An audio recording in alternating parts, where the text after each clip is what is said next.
Making the same mistake twice. Have you ever made the same mistake twice like me? I'm sure you have. You can relate to that statement. Now, I was reading in 1 Corinthians chapter 10. Actually, I preached a sermon on it, that the Israelites obviously were going to the promised land. It should have taken about 10 days for them to get there, but it took them almost 40 years. And it was because of their rebellion. It was their sin, idolatry mainly, but it was sexual immorality, and it was self-confidence in their own relationship with God, and they were not doing the right thing. They had made God angry, and God even destroyed thousands, 23,000 people at one spot, and then 3,000 at another time. I mean, he was very serious about making the statement to his own people. And he wanted the best for his people, but they were caught up in their own sin and rebellion. In 1 Corinthians chapter 10, it tells us that these stories were written down that you and I would not make the same mistakes the Israelites made. It says it plainly there. Interesting.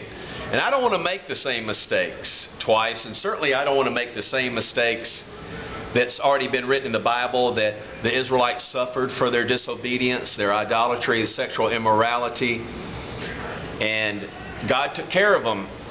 And the spiritual food they were getting was through Christ. It says that the rock was the pre-incarnate Christ. Christ has always been the way of salvation. Even in the Old Testament, it's never been by works of the law, lest anyone should boast.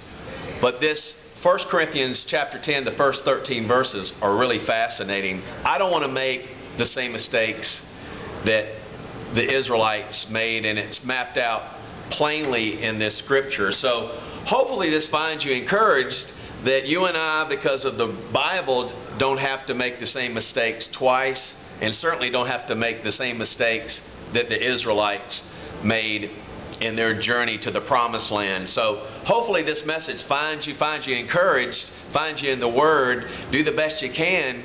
Stay in the Word and resist temptation. It also says in that passage that temptation is all around us, and that if we continue to pray, as Jesus said, pray lest you fall into temptation, that we won't get overconfident in our spiritual walk, and that we could resist temptation when it comes your way, because it's going to be there for sure. So 1 Corinthians chapter 10 is a great passage of not making the same mistake twice, or learning from the Israelites' mistakes that they made. It's a good thing to learn. So hopefully this message will find you somewhere. It'll find you encouraged, learning from Israel's mistakes. Take care. Hope to see you down the road.